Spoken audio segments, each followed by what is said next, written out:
샬롬 할렐루야. 데살로니가 전서 5장 23절. 평강의 하나님이 친히 너희를 거룩하게 하시고 또 너희의 온 영과 혼과 몸이 우리 주 예수 그리스도께서 강림하실 때에 흠없게 보존되기를 원하노라. 아멘. 1차 영혼육 7번째, 영이란 무엇인가 입니다. 1차 영혼육 중에서 가장 중요한 영에 대해서 살펴봅니다. 혼이란 뇌세포와 그 작용을 총칭하여 말합니다. 아담이 범죄하기 전에 혼은 영의 지시에 순종하는 종과 같은 역할을 했지만 선악과를 먹음으로 영이 죽게 되자 하나님과 교통이 끊어지고 사단이 혼을 주관함으로써 사람의 생각을 통해 비진리를 마음에 심어가게 되었습니다. 이러한 혼의 사람은 하나님의 말씀을 들어도 뇌에 입력되어 있는 인간적인 생각을 내세워 마음으로 받지 않으므로 믿음을 갖기 어렵습니다. 지금까지 눈에 보이는 육과 생각하고 기억하는 작용을 하는 혼에 대해 배운 것은 영을 이해하는 데 기본적인 지식이 필요했기 때문입니다. 그러면 영이란 무엇이며 영이 죽은 사람들이 구원받으려면 과연 어떻게 해야 할까요? 세상 사람들에게 영에 대해서 물으면 눈으로 볼 수 없는 것, 만질 수 없는 것이라 말하기도 합니다. 하지만 하나님께서 말씀하시는 영이란 죽지 않고 썩지 아니하며 영원한 것, 변함이 없는 것, 진리 자체를 말하지요. 우리 눈에 보이는 3차원의 세계가 아니라 4차원의 세계에 속한 것입니다. 우리 하나님도 4차원에 계시므로 요한복음 4장 24절에 하나님은 영이시니 예배하는 자가 신령과 진정으로 예배할지니라 했습니다. 하나님을 믿는 자녀들에게는 영이 있습니다. 하나님께서 사람을 창조하실 때 그 코에 생기를 불어 넣으심으로 생명 곧 살아있는 영으로 지으셨기 때문입니다. 그런데 아담이 범죄하여 생명이 죽은 영이 되었기 때문에 하나님을 믿지 않는 사람들은 영이 없는 것과 마찬가지입니다. 그러면 아담의 범죄 이후 영은 과연 어떻게 변화되었을까요? 본래 첫사람 아담은 산 영으로서 영이신 하나님과 교통하는 존재였습니다. 에덴 동산에 거하며 하나님께로부터 오직 진리만 가르침 받았으므로 그의 마음에는 어떤 비진리나 악도 없었으며 선과 악을 구별하는 양심도 필요치 않았습니다. 범죄하기 이전의 아담은 마음도 양심도 곧 영이었던 것입니다. 우리는 우리 마음도 우리 양심도 영으로 변화되어 가는 과정에 있는 것입니다. 그런데 아담이 불순종함으로 영이 죽게 되자 죄가 들어오기 시작했습니다. 전에는 선과 진리만 알았는데 이제는 선과 악이 무엇인지 느끼게 되었고 상대성이 생기게 되었지요. 또한 아담은 범죄함으로 저주를 받아 육체의 사람으로 타락하게 됩니다. 영이 죽어 하나님과의 교통이 끊어진 상태에서 육의 공간에서 살게 된 아담은 그때부터 혼을 주관하는 사단을 통해 마음의 비진리를 받아들이지요. 그러면서 하나님께 가르침받은 진리를 점차 잃어버리는데 이런 과정을 통해 사람의 마음에는 진리와 비진리가 섞이게 됩니다. 범죄하기 전에는 진리만 있었으나 범죄 이후 사단을 통해 악이 입력되어 들어옴으로써 옳고 그른 것, 의와 불의, 그리고 선과 악이 공존하게 된 것입니다. 사람은 그 속에서 자유의지를 통해 선 또는 악을 택해 나갔지요. 또한 사람은 태어나서 배우고 입력된 것을 통해서 나름대로 옳고 그른 것을 판단하는 기준을 세우는데 이것이 바로 양심입니다. 이 양심에 따라 무엇이 선이고 악인지를 구별하고 그에 따라 선한 행동과 악한 행동이 나오게 되지요. 여기서 우리가 알아야 할 것은 사람의 양심이라는 것은 하나님의 기준에 봤을 때 항상 옳은 것은 아니라는 사실입니다. 어떤 환경에서 자라서 누구에게 가르침을 받고 무엇을 경험했느냐에 따라 선과 악을 구별하는 기준이 다르며 사람마다 양심이 다른 것이지요. 만약 진리 안에서 선하고 착하게 사는 사람이 자녀를 낳아서 오직 선만 가르친다면 그 자녀는 선하고 착한 사람이 될 것입니다. 그러나 아무리 부모가 선한 것만 가르친다 해도 자녀는 이웃과 친구 등 여러 사람의 영향을 받기 때문에 마음에 악이 심어질 수가 있지요. 이와 같이 아담이 범죄한 이후 사람의 마음과 양심은 이전과는 전혀 다른 상태가 되었습니다. 오직 성과 진리로만 되어 있던 영이 아닌 사단이 주관하는 혼의 지배를 받는 마음과 양심이 되어버린 것이지요. 따라서 영이 죽은 사람은 사단의 주관 아래 악을 행하다가 지옥으로 갈 수밖에 없게 되었습니다. 그러면 영이 죽은 사람이 구원을 받으려면 어떻게 해야 될까요? 영은 변함이 없으며 영원한 것입니다. 참이며 진리이지요. 반대로 영이 아닌 것은 썩어지고 죽어질 수밖에 없으므로 영이 죽은 상태에서는 결국 사망이 지옥으로 가는 것입니다. 여기서 우리는 사람의 영이 왜 중요한지를 깨달을 수가 있습니다. 바로 우리가 구원받아 천국에 가기 위해서는 죽은 영이 다시 살아나야 하기 때문이지요. 하나님께서는 죽은 영을 다시 살리기 위해 독생자 예수 그리스도를 이 땅에 보내주셨습니다. 말씀이 육신이 되어 이 땅에 오신 예수님께서는 진리의 말씀을 가르쳐 주시고 영생으로 갈 수 있는 길을 열어 놓으셨지요. 그러면 예수님을 통해서 어떻게 죽은 영이 살아나는 것일까요? 누구든지 진리의 말씀을 듣고 예수님을 구주로 영접하며 우리 안에 성령이 선물로 주어지며 성령은 우리의 죽은 영을 다시 살려서 영원한 천국에 들어가도록 인도해 주십니다. 요한복음 14장 6절에 예수께서 가라사대 내가 곧 길이요 진리요 생명이니 나로 말미암지 않고는 아버지께로 올 자가 없느니라 말씀한 대로 오직 예수 그리스도를 구주로 믿을 때만이 우리의 죽은 영이 살아나 천국에 갈 수가 있습니다. 이처럼 죽은 영이 살아나면 천국에 갈 수 있는데 우리가 교회에 다니고 신앙생활을 해야 하는 이유는 그럼 무엇일까요? 죽은 영이 살아난 다음에는 성장하는 과정이 필요하기 때문입니다. 아이가 태어나면 유아기를 거쳐서 청년이 되고 성년이 되는 것처럼 우리의 영도 살아난 후에는 계속해서 성장해야 하는 것이지요. 생명이 있다면 그대로 멈춰 있을 수는 없는 것이지요. 이렇게 영을 낳고 성장시키는 작용을 바로 성령님이 하십니다. 요한복음 16장 7절에서 8절에 내가 떠나는 것이 너희에게 유익이라.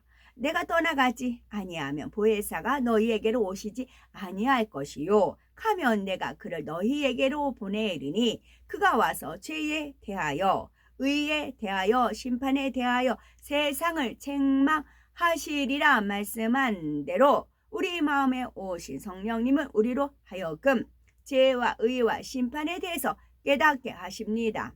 또한 구세주 대신 예수 그리스도를 믿을 수 있도록 도와주시며 하나님의 말씀 안에 담긴 영적인 의미를 깨닫고 마음으로 받을 수 있도록 이끌어 주시지요. 우리가 성령의 도우심을 통해 마음 안에 진리인 하나님의 말씀이 심어진 만큼 영을 낳습니다. 하나님은 영이시고 말씀은 곧 하나님이시기 때문에 진리의 말씀이 심어진 만큼 영을 낳게 되는 것이지요. 이렇게 죽은 영이 살아나서 성장해 가는 과정이 바로 신앙생활인 것이고, 이 과정을 통해서 잃어버린 하나님의 형상을 회복하여 하나님의 참 자녀로 나오게 되는 것입니다. 요한복음 3장 5절을 보면 예수님께서 사람이 물과 성령으로 나지 아니하면 하나님 나라에 들어갈 수 없느니라 하여서 영적으로 거듭나는 과정을 비유로 말씀해 주셨지요. 여기에서 물이란 진리고 하나님의 말씀을 뜻합니다. 따라서 물로 거듭난다는 것은 하나님의 말씀을 마음에 새겨 이 말씀 안에 살아가는 것을 뜻하지요. 또 성령으로 나지 아니하며 하나님 나라에 들어갈 수가 없다고 했습니다. 예를 들어 우리가 성경을 100번 읽었다 해도 우리 안에 성령이 오시지 아니하면 말씀에 담긴 영적인 뜻을 깨우칠 수가 없습니다. 하나의 지식으로 쌓일 뿐 마음에 심어지지 않고 믿음이 되지 못함으로 행함도 따르지 않지요. 성령께서 도와주셔야만 영적인 깨달음이 오고 이 말씀을 붙잡고 기도하면 행할 능력이 주어져서 하나님의 말씀대로 살 수 있으므로 성령이 오실 때만이 우리가 천국에 간다고 하는 것입니다.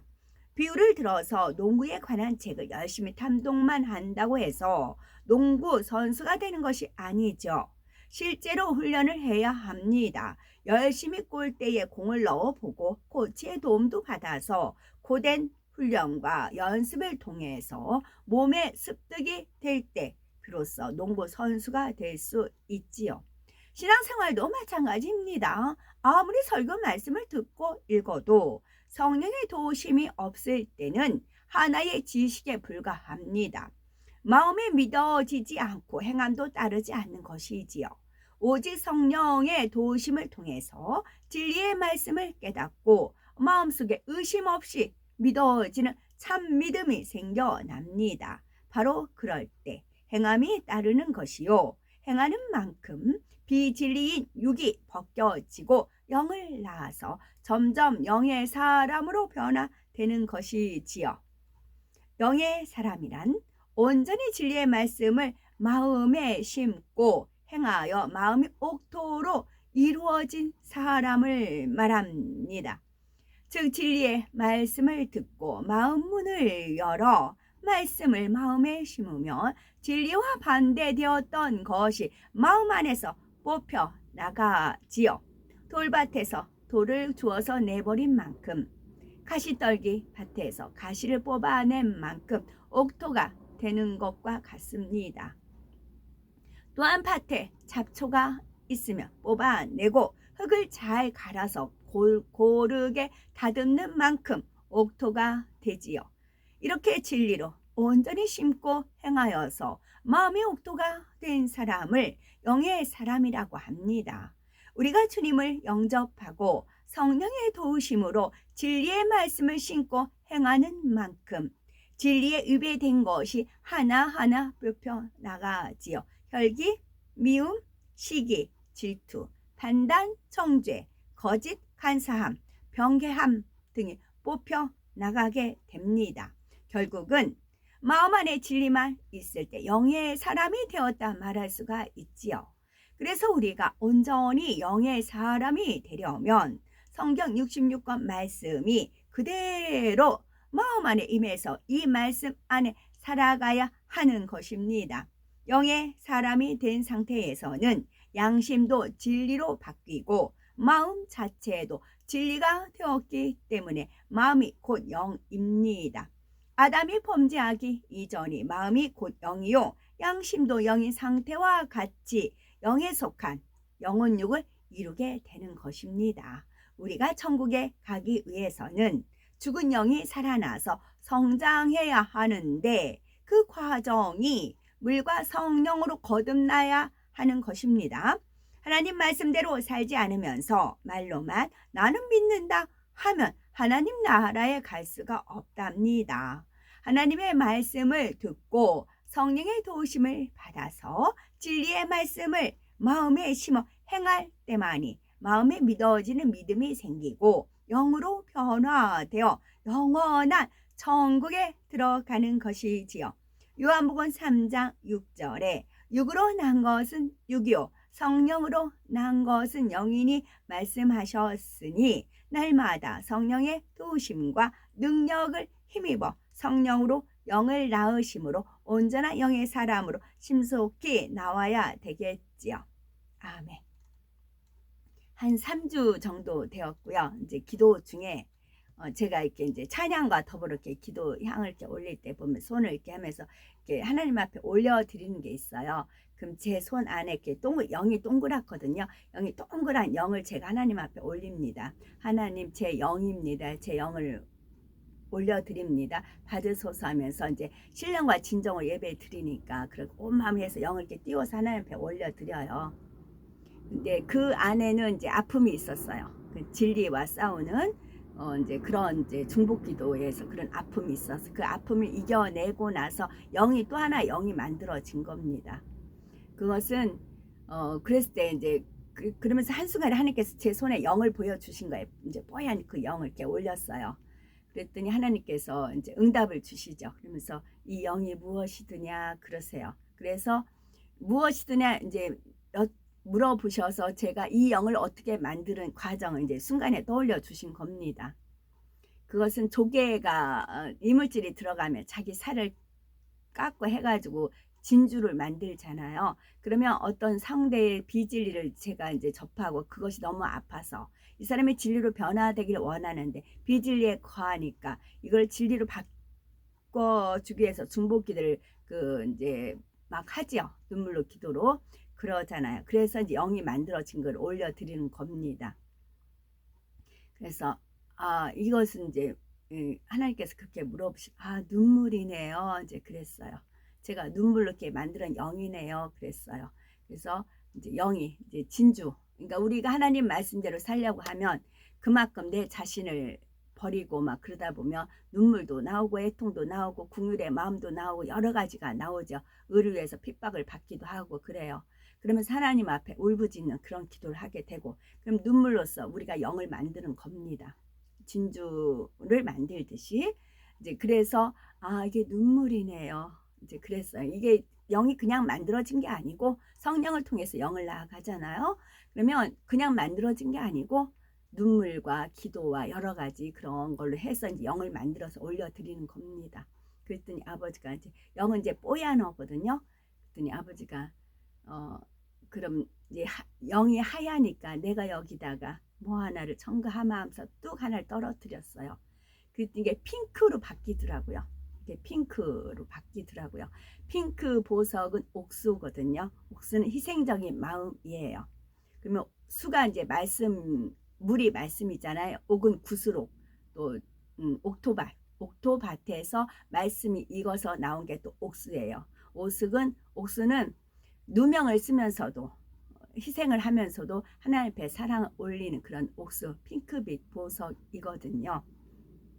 또 한 가지는 우리가 하얀 마음으로 이제 개간이 돼요. 이제 검은 마음, 흰 마음, 하얀 마음 있잖아요. 우리 검은 마음이 계속 회색계로 됐다가 하나님 말씀으로 하얀 마음이 돼요. 하얀 마음에 빨간 주 예수 그리스도의 보혈의 피 한 방울이 딱 떨어뜨려졌어요. 하얀 것에 빨간색이 딱 떨어뜨리면 핑크가 되는 겁니다. 우리는 하나님 말씀대로 살려고 하면 억울함도 당하고 눌리는 것도 당하고 눈물로 하나님 앞에 애통도 하고 그럽니다. 그러나 그것은 우리에게 옥수의 마음을 일구는 겁니다.